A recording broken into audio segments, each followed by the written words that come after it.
Okay, so something that we've already bonded over is that we cannot trust men with J names. No. I'm really glad that you... John over here. Yeah, sorry about that, by the way. We can trust John. We can trust John, but we can't trust men with J names. When did this thought come about for you? Because I feel like this is a universal thing that needs to be brought to the masses. It actually started with a Pinterest quote. I saw one that said, you know, you can only trust guys named Jim, Jack, or Jose. And I was like, oh, wait a minute. And then there was like a full-on trend going on TikTok that I noticed. Everyone's like, don't trust guys with J names. I'm like, how many? And I like thought that back on it. I was like, how many guys have I dated with J names? I'm like, whoa. The worst guys that I've dated had J names. Yeah. No, they're horrible. They are actually horrible. Yeah, so when I heard that song, I was thinking back on the drive here, because we just got brunch together, background guys. So I was thinking back on the drive here, like how I found you, and it had to have been that song on TikTok. Yeah. And I sent it to my best friend Dom, and I sent her a bitch earlier today. I had to show you the text, and she was like, I mean, this girl is preaching. Like, she's like, she knows what she's saying. I'm like, it really is, it's a very universal truth that I feel like needs to be. Oh, yeah. Yeah. No, it's facts. That's what it is. It is facts. What is the craziest thing a guy's ever made you do? Well, I mean, you can refer back to my music. Write a letter to the IRS. Yeah, let's dive into this one. Yeah. And that's funny because that whole song, it only mentions me doing that once. I have a song called Letters to the IRS. Not released yet, but soon. And I realize I go a little bit crazy when, you know, men gaslight or manipulate me, and I've done some crazy things, but it's really not that crazy. I don't know. I feel like I have to get even. Like, if you give me bad energy, like, I'm going to give it back to you. It's not me creating new energy. You're matching their energy is what you're doing. Not even matching. It's like, oh, you give me all this bad energy. Like, I'm going to just bundle it back up and throw it back in a different way. And in this case, it was a letter to the IRS. Yes. Did anything ever come of that? I don't know. Did they ever get back to you? What happens when you... No. By the way, how do you even write a letter to the IRS? So the only reason why I knew, the only way the IRS actually responds to people is by letters. They don't do by phone. I don't even think you can... I think you can call the IRS, but apparently they'll only check into people's backgrounds if a letter is written and sent to them. And I learned that from my mom because she's a financial advisor. Oh, genius. Yeah. See, one time, the IRS will also lie to you, something they don't tell you. I got a letter from them like a year and a half ago telling me that I owed them like, I think it was like $38,000 or something. Whoa. I didn't owe them that. It wasn't, it was, but imagine getting that letter, and it was really from the IRS, and opening it, and I was like, oh my God, I want to die. I literally want to die. It was something about how it was filed in California. It was like confusing, but it ended up being fine. I didn't owe them $38,000, and I paid my taxes for the record. But yeah, that's my experience. So like, you can call the IRS. I do know that because I had to. Oh, okay. Well, that's good to know. I never knew what happened to that ex, and I don't care. But what if you see his like mugshot or something? What if that just like pops up one day? Did they send people to jail for not paying their taxes? Oh yeah. Oh, you serve severe time. Really? Oh, yeah. I think so. Right? Yeah, they serve. Okay. Yeah. They definitely do. And you can owe them like millions and millions and millions to where they like repossess. Well, that's everything. like money laundering, and right? Or in other, yeah, but you go to jail for that. You serve time. I mean, granted, they probably don't all serve time, and they serve it like how Jeffrey Epstein did. Yeah, but I feel like the people that actually go to jail for that are usually like, it's a lot of money. Yeah, but still, not 38 grand. It'd be like millions. Oh yeah, like I wasn't gonna go to jail, and for a second, good. For a second, I was concerned. I was like, I called my dad and was like, am I going to be arrested if I leave my house today? But seeing as how I didn't actually evade my taxes, I was fine. But your ex might go. You never know. I kind of look back on some of his profiles. No, he's safe where he's at right now. He seems to be good. I mean, he's great. Well, you never know. So anyway, something interesting that I learned recently about Dani, and by recently I mean today, is that your family is not from Salem, but like started Salem. Yeah. Right? My 10th great grandfather, his name's Roger Conant. He founded Salem, Massachusetts. That is so crazy. And his statue is actually right in front of the Witch Museum. I have to go. I need to go. I was supposed to go, but I'm going to do it next year, do a whole Halloween trip to Salem. And I want a photo in front of my granddaddy statue. Yeah, that's so sweet. Yeah. Heartwarming. It's so heartwarming. And then, like, I know there's even, I'm such a history nerd, but there's also a house. So my 10th great grandfather had like 9 kids, you know, typical back in the day. Yeah. And I think I'm related through Lot. That's like my 9th great grandfather, but Exercise's house. He had a kid named Exercise. And his house actually still stands in Salem, and it's like a historical home, and I really want to go like look at it. How did that impact your childhood? Like, did you know when you're like in the middle of like watching Halloween movies growing up? Like, when did you find this out? Gosh, I don't know. I think it's like my grandma told me. I didn't really know until I was like older. And my mom did like the whole genealogy thing. She like traced us back to, at least my mom's side of the family, all the way back to like the 1300s or something wild like that. Wow. Yeah. It's a big family tree. It's like 20,000 people. You've really got to go. Like, you need to not even be here. You need to be in I Salem know. right now. I need to be in Salem right now. That's actually so interesting. Yeah.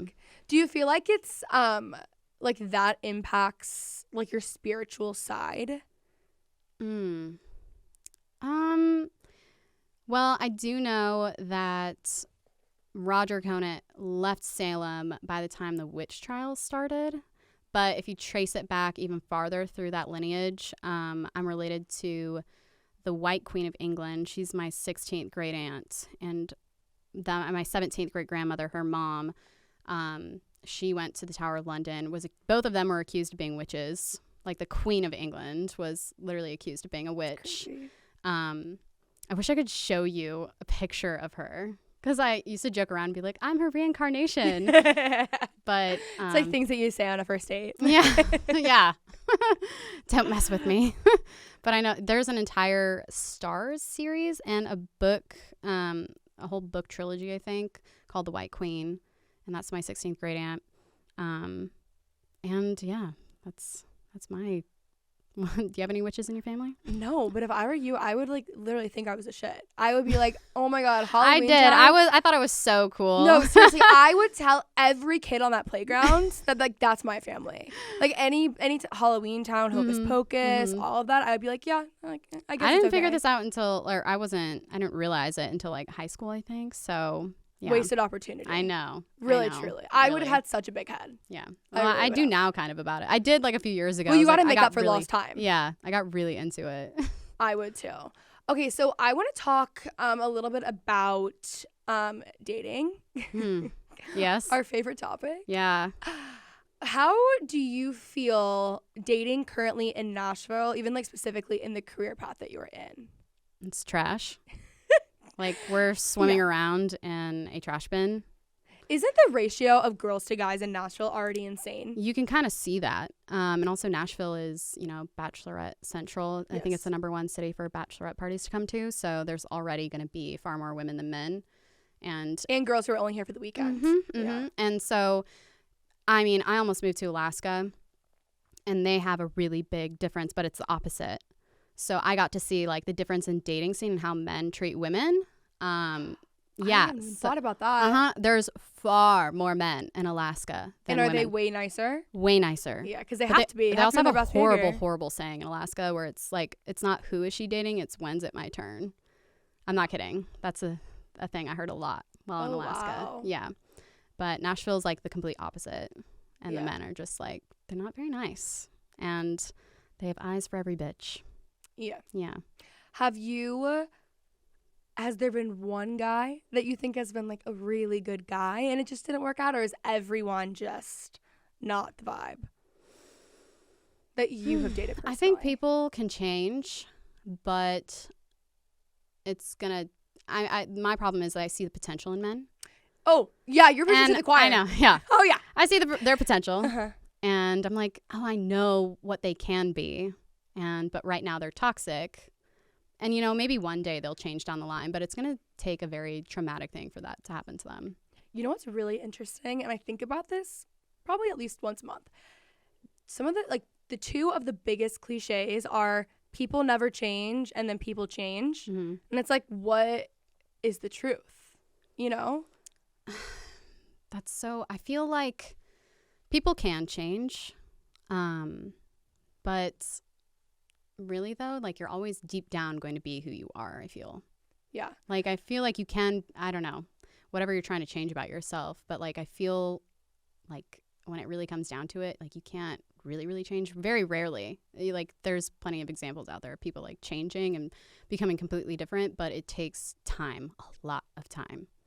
What I've landed on is I think that people can change, but they only will change for themselves. If someone actually makes a change in their life, then they are doing it for themselves and not for a relationship or a career or whatever it is. Like, you have to make that decision yourself. Yeah. And I also think a lot of, like, fatal flaws in people, for the most part, are, like, learned behaviors or coping skills of other things that they've gone through.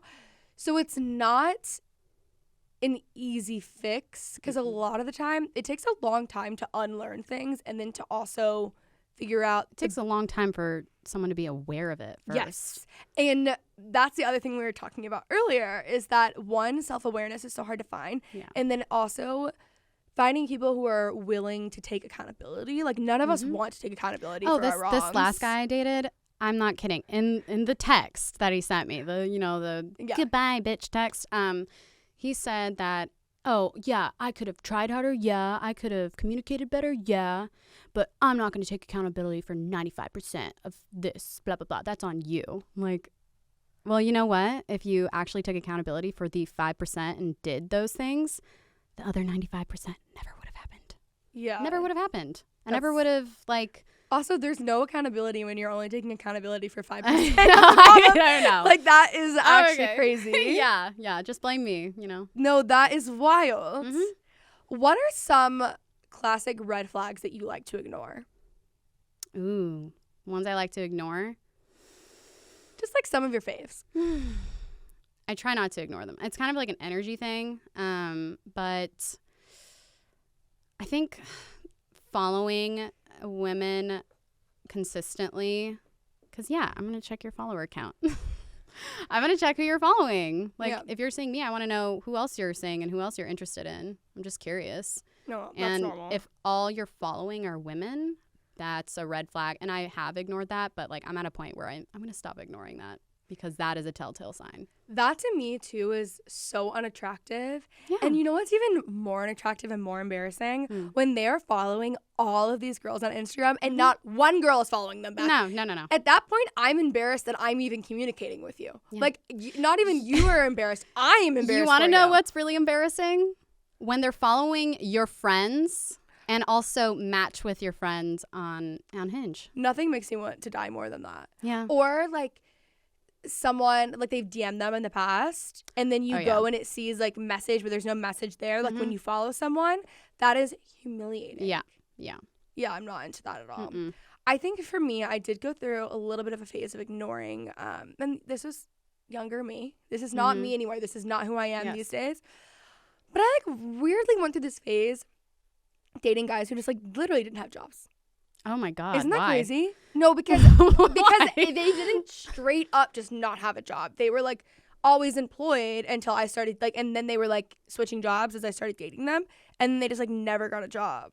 I know. That's some weird bad luck. I know. And then I like made a joke about it somewhere because I was like, this is no, but also it's like, why the fuck am I dating someone without a job? Like that's on me. But then I like made a joke about it, and then I guess it turns out that one of my other ex-boyfriends didn't have a job then, and it had nothing to do with him. I actually like this one, and I was like, this is actually like embarrassing. Like there needs to be something. But I think it largely was the space that I'm in, which is a very long story. But yeah, that was really bad. Wasn't that crazy? Yeah, he had a job before in my defense. But not now. My God, this was years ago. I know. I know. It's really I'm sorry. Wait, what? I'm like surprised. He in this specific case, we had been friends forever, and he'd always had a job. So it wasn't even like a possibility of not. But I look back at it now, and I'm like, there's so many things. Another thing that I have a problem with dating, or that I did have a problem with dating, is that I would become really good friends with some guy. And as time went on and we just got closer and closer, I was more emotionally invested and attached, and inevitably feelings developed. Yeah. And in my right, sober mind, away from them in the way that we shouldn't have been that close, I would have never dated them. But I was putting myself in a position where, like, feelings were going to develop, and then they did, and I was, like, too far in. If that makes sense. What's the worst thing is, like, you don't like a guy. Yeah. And then, I don't know, there's something about, like, sleeping with someone. It's like, it's what scientific for oxytocin is released, and then you become attached to them. That's a problem of mine. But and it's like the opposite for guys. Yeah, complete opposite. Yeah. But that is something that I also would ignore. It's like, I didn't even like this guy. And then I slept with him, and now I like him. Yeah. Like, what is wrong with me? Or when you don't like a guy, and then they like you the whole time, and then the second that you actually start having feelings for them, they flip. And then add that with the sleeping together thing. It just really is like, Yeah, it's that's like, a no. It's not fun. That's what I just went through. So it's tough. Yeah, it's very. And then you think back to yourself, and you're like, I literally was, like, repulsed by you at one point. Mm-hmm. Yeah. It's crazy how that happens. Yeah. I guess the lesson is to just only sleep with guys that you like. I guess. And even then, you're going to go wrong. I'm going to say I'm on the celibate train. Like, I love this whole celibacy movement that's going on right now with women. Have you seen it on TikTok? Yeah. That's all that pops up. It's because TikTok is like, this is what you should do. TikTok knows you better than you know you. You know? And TikTok is like, it's almost like a personalized therapist. It always gives you that video that you're like, oh, okay, that made me feel a lot better. But I love TikTok. I don't care that it steals all my information and knows me inside out. I'm totally fine given that, because I feel like it's completely changed my life in all sorts of ways. And absolutely. It's shown me other, like, people on there that, I don't know, just give really great advice. And one thing I've noticed lately is, or something that has been a subject all over TikTok, along with the celibacy thing, is women being in their masculine energy. I don't know if you've expand on this. Yeah. So I wish I could tell you who it was that I follow that talks about this, because she goes really in depth on it. And a lot of women are in their masculine energy and chase men. And that's one of the reasons, that's one of the issues with, like, dating in society right now, just in general. And she kind of, like, teaches women to be in their feminine. And it's so true, because masculine is action. Masculine is being vocal, but feminine energy is silence. And it's so much more powerful. And have you ever noticed, if you ignore a man? Absolutely. They will be at your beck and call. They're obsessed with you. Mm-hmm. Yeah. So, but it's kind of hard trying to... It's just frustrating because, you know, you don't like a guy, they're chasing you, but as soon as you like them, you make that switch into the masculine. So how do you stay in that feminine energy? And it's like that's what I'm trying to learn right now, is like stay in your feminine. It's very hard. And how do you do that, though, in all seriousness, without, like, playing too many games or being actually, like, starting, like, an unhealthy relationship, you know? Okay, this woman on TikTok, she says, you know, you don't need to play the games. You don't need to stop being so invested in him. You just, when he doesn't respond the way he has to respond or respect you, you don't get angry, get bored. Yeah, that's good. Like this guy, okay, you want to know? We were supposed to go on a date. And where'd that accent come out of? Random country accent. Okay. We were supposed to go on a date, and I asked him at 3 p.m., I'm like, so what are the plans? And he's like, you know what? Like, I think I just want to stay in, like, want to come over and we can eat cookies and watch a UFC game. And how romantic. Oh, yeah, so romantic. That's exactly what I wanted to do. I was like, no, I'm good. And I actually realized I didn't respond the right way. I should have just said, no, that sounds boring. Yeah. That's how you need to respond next time a man does that to you, or says or does anything. They know. Yeah. They know what's right and what's wrong. And if they really wanted you and, like, respected you, they would change their attitude real quick. I feel like you're weeding out the wrong guys, too, by doing things like that. And you can train the bad ones, too. Yeah. That's actually true. If you can train them, it's psychology. No, my friend, my friend Peyton actually is the one who like has gone through this whole thing with me, and she's like, you can do this at a certain point. You just have to find like a good guy, which is like the difficult part, because they're all taken. Oh yeah. Like I know so many really great guys, but like none of them are single. They're all married or they're gay. Yeah, that's true. That's very true. But I don't want to get into that like kind of negative mindset. Another TikTok thing that for mental health that I've been seeing a lot lately is just trusting the universe. And,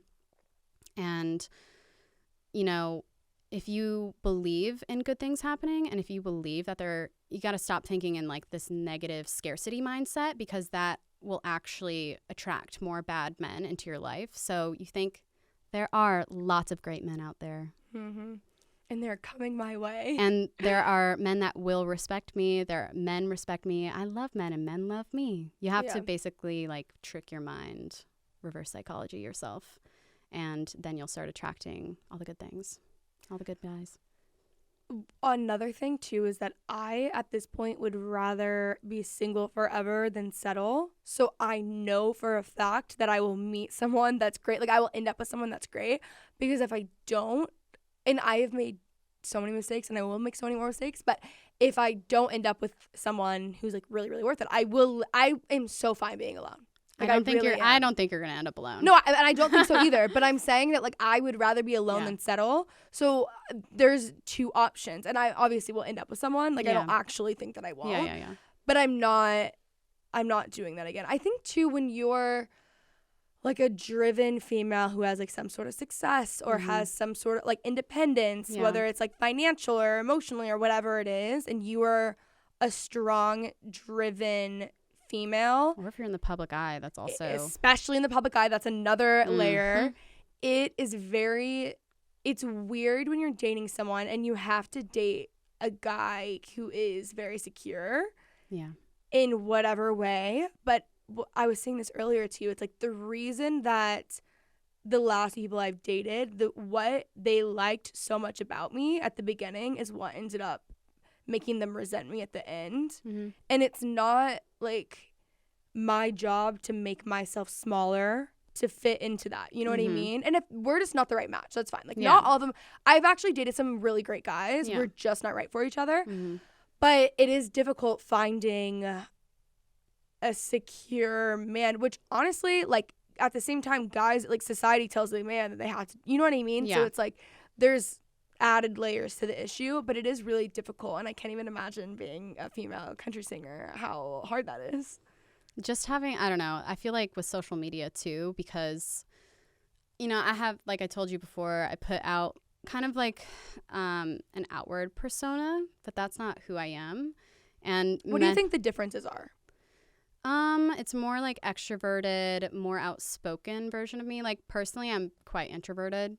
Kind of depends on the day, depends on the person. But that's the issue, is they'll see my music and they'll be like, oh, I have a song called Bitch.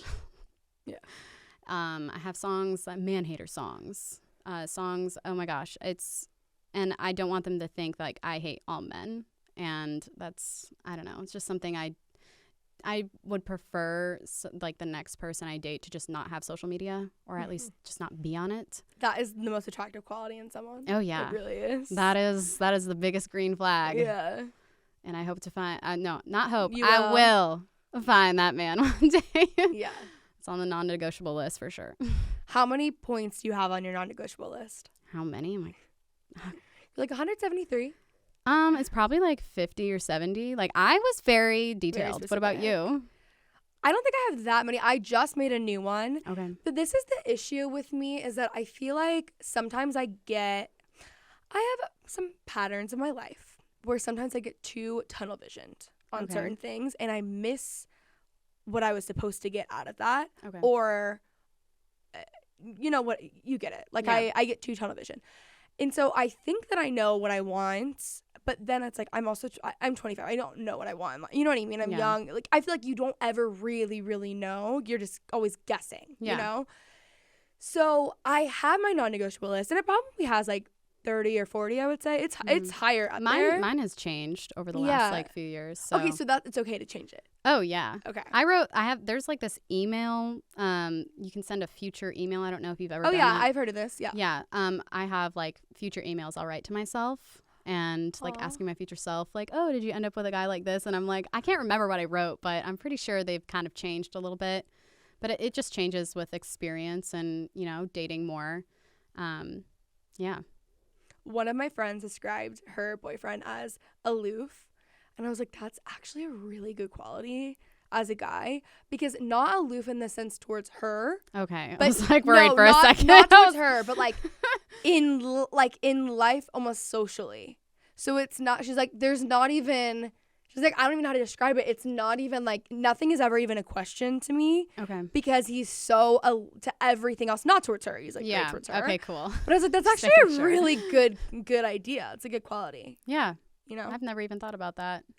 You know what another red flag that I love to ignore is? But I just typically love these people. So the thing about me is that I'm actually an introvert. And because I know this because I have to recharge by myself. Like, do you know your MBTI type? What is that? Is that Myers-Briggs personality type? Yeah, I'm ENFJ. Okay, I'm INFJ. Okay, so very We're similar. really similar. But what's weird is that I actually don't think I'm an ENFJ. Like, I test for that, but I actually think I'm an introvert. Like, okay. I think over the years, I think when I was younger, I was an extrovert, so I need to retest. I would be INFJ. Like, okay. But I'm very outgoing, and so people think, naturally, people put being an extrovert and outgoing together, and you can be outgoing with either or personality type. It's just about how you recharge. So I'm definitely an INFJ now. But I was an ENFJ at some point. Well, you can be like, you know, they say out of the 16 types, there's 8 introverts, 8 extroverts. And you can be a fairly introverted ENFJ. Or you could be a fairly extroverted INFJ.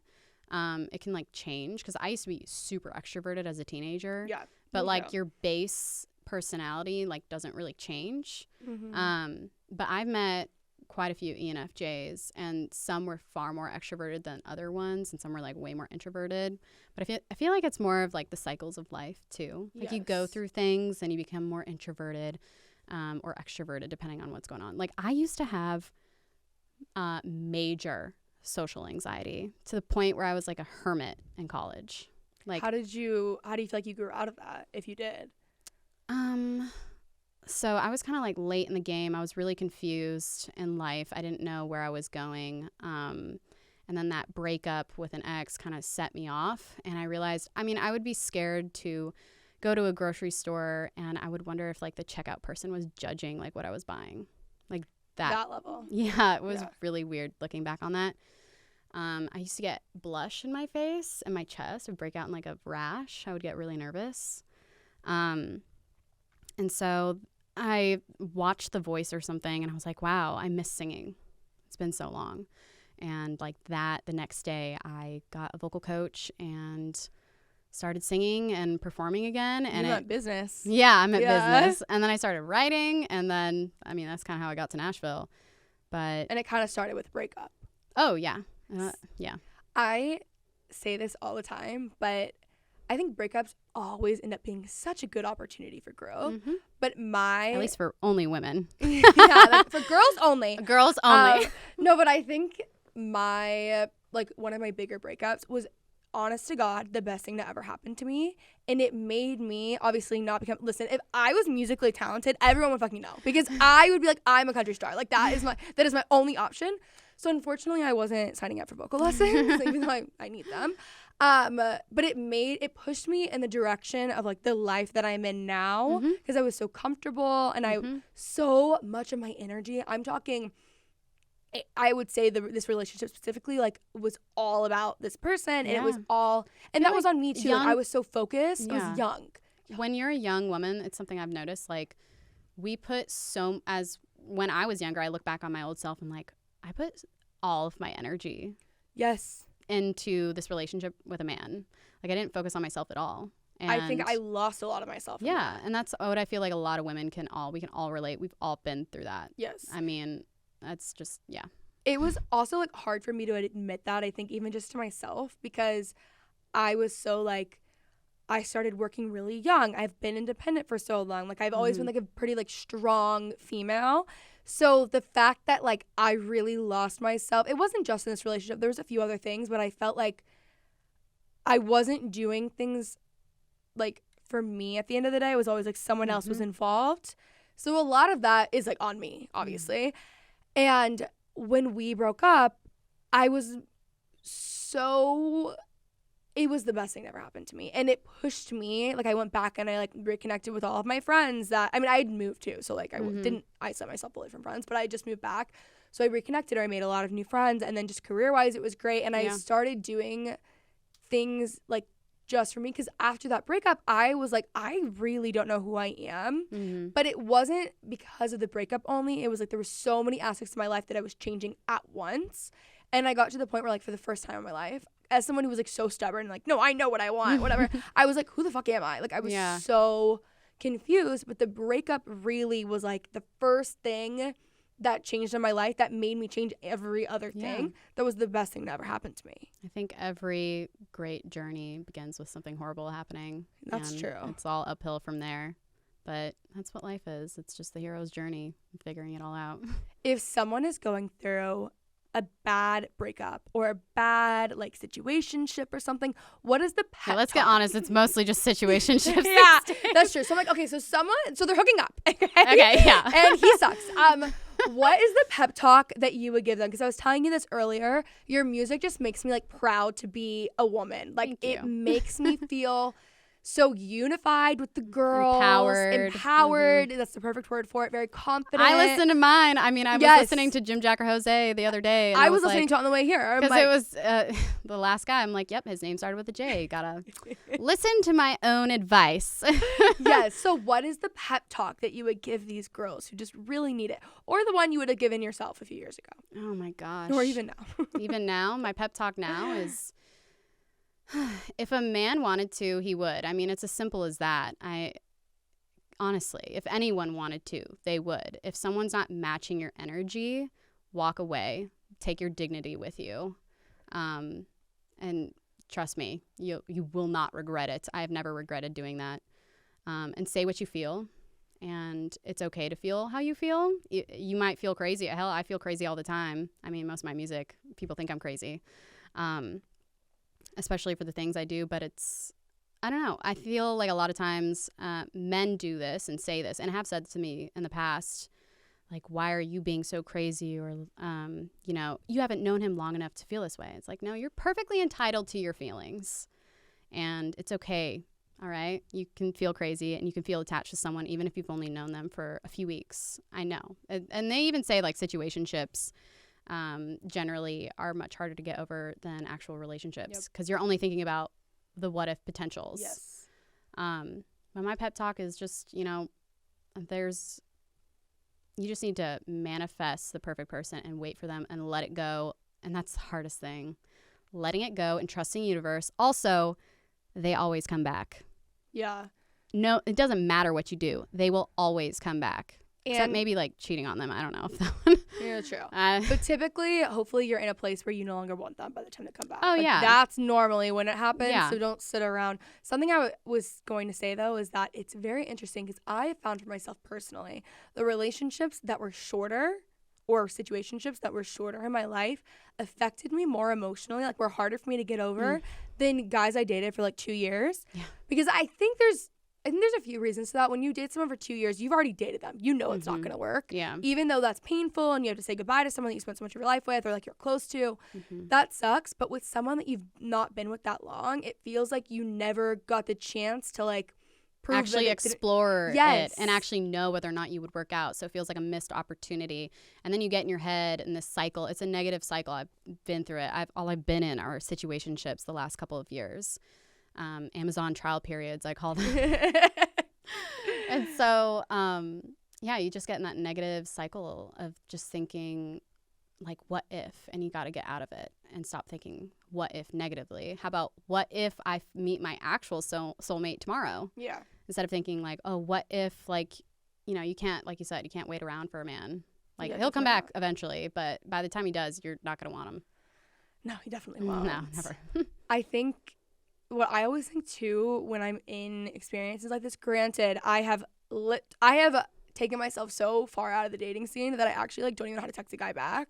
Like I'm to the point where I'm like, I forgot how to date. And I've had multiple like long-term boyfriends. And right now I couldn't even tell you how I literally couldn't, no idea at all. But I will say with dating, like you don't want to waste your time with the wrong person because you can be meeting the right person. So as painful as it is, let's be efficient with our time, ladies. Like time is money, you know? Especially as women, just in general, like because of fertility and I'm society. So passionate about this. Oh yeah, no, because of fertility and society, like we do have a biological clock and we do feel it ticking. I think mine started ticking at like 23. And so you can feel it. You just know. Yeah. And so, but that's the thing about a man is he has all the time in the world. A woman doesn't. It is so annoying. It makes me sucks. so angry. It sucks so bad, but it's the reality of the situation. Yeah. You can't really get around that one. No, it's really unfortunate. Okay, let's talk about being a female in country music. So much fun. How are you feeling about that one right now? Annoyed. Yeah. It's frustrating. Like I told you, I had a meeting with a management company, and they managed a male artist at the time. And I told them I had a label meeting, and they were like, oh, the publishing side? I'm like, no, the actual label side, thanks. Can you explain to listeners the difference between publishing and label so they'll understand? Yeah, so a pub deal is basically, you know, you're basically just a songwriter, and they like pitch your songs. So a lot of record labels have like a pub side, and then they have like the actual record label side where, you know, you get a huge budget and you can use it for your music and touring and advertising and radio and all those like fun things. But anyways, in the management meeting, the issue that I have with it is it's just something like I come across a lot in meetings and in general in Nashville is, like what they said in the meeting was, oh, just so you know, it's really hard for women in country music to make it. Yeah, no shit. It's like I've been here for 4 fucking years. Like, tell me something I don't know. And they were like, wow, your numbers are so amazing. I'm like, it's kind of funny that, you know, you guys don't want to manage me. Yeah, I'm doing better by myself than your male artist. And would you tell a male that it's hard to make it in country music? Of never. course not. And that's another thing. The issue here is there are 98 spots for a man, and there's only 2 for women. So all the guys can be buddy and they're all bros and they can be friends. But when it comes to like female, it's very hard to be friends with other female artists because it's so like cutthroat. There's only 2 seats for a woman in a room full of 100 seats. Wow. And so that's what, you know, what it feels like. And that's another issue is like there's not a lot of camaraderie between women here in the industry. Yeah, that's very. Yeah. It's just automatically like putting women against each other. Yeah, and then also the guys are gross. Like not all of them, but there are some that are just like, yikes, that only want to work with you for the very wrong reasons. Yep. Yeah. What's really annoying too, I think about this in the world at large, but specifically when it comes to like famous females in a specific industry. Why are girls always put against each other? It's like, oh, these 2 artists, like, do you like them? Or do you like her? Do you like her? And it's like, you don't ask a guy. It's like, do you like Luke Combs or Morgan Wallen? Like, you typically like them both. Yeah. But, like, do you like Carrie or do you like Casey or Marin? Like, it's always, you know what I mean? It's weird. They used to pit, like, Carrie Underwood and Miranda Lambert against each other all the time. Yes. It's like, you can't compare them. They're completely different people. And, like, everyone else, all the guys, there's 20 guys that are just friends and they're totally fine. That and they all look the same, and they all sound the same, and they all sing the same music. Yes, exactly. Ugh. It's very frustrating. Yeah, no, it is. It really is. So do you feel like maybe there's going to be movement, or are you just like kind of hopeless right now? Both.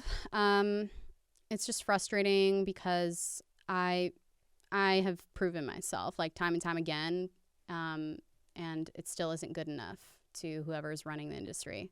Yeah. But I do think there is a movement. It's just going to take a while. Like, you know, I think they said, when was that? Like mid 2010, somewhere in there. You know, there was a lot more women on country radio, and it kind of goes through cycles. So I think we're just in a cycle right now where it's like low tide. There's like no women on the radio. Yeah. But it's going to change. But the only way it's going to change are, you know, women that are trying different things and going against the grain. Yeah. Like not doing, like I'm not going with the narrative. Like I'm not writing sad love songs about being sad over a guy. Yeah. Because I'm not. Yeah, exactly. Exactly. So when did you blow up on TikTok? Like, how did that come about? It's so crazy because last year I had half written Jim Jack or Jose. Wow. And I wanted to finish the song with those same writers, but they didn't want to finish the song with me. So I went through a dark time I went through a dark time last year, and I actually really wanted to quit music. Like I was at my lowest low I've ever been in Nashville. And in the beginning of the year, I was like, I'm going to try something new. Like maybe I'll try a group. Like maybe that'll work. Didn't work. But I decided to finish that song, Jim Jack or Jose, with some songwriters. And I was like, I'll demo it. Like, what the hell? Put it on TikTok, and it, like, blew up instantaneously.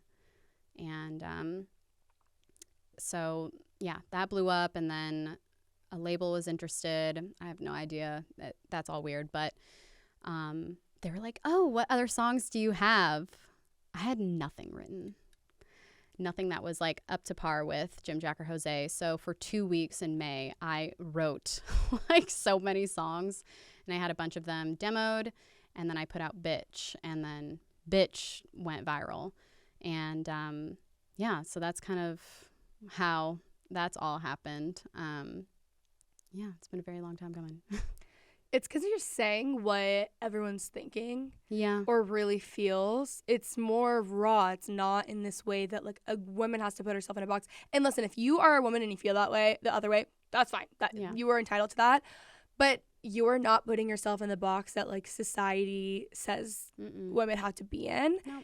And I think most women relate more to that than they would of like making themselves smaller almost, I think. Yeah.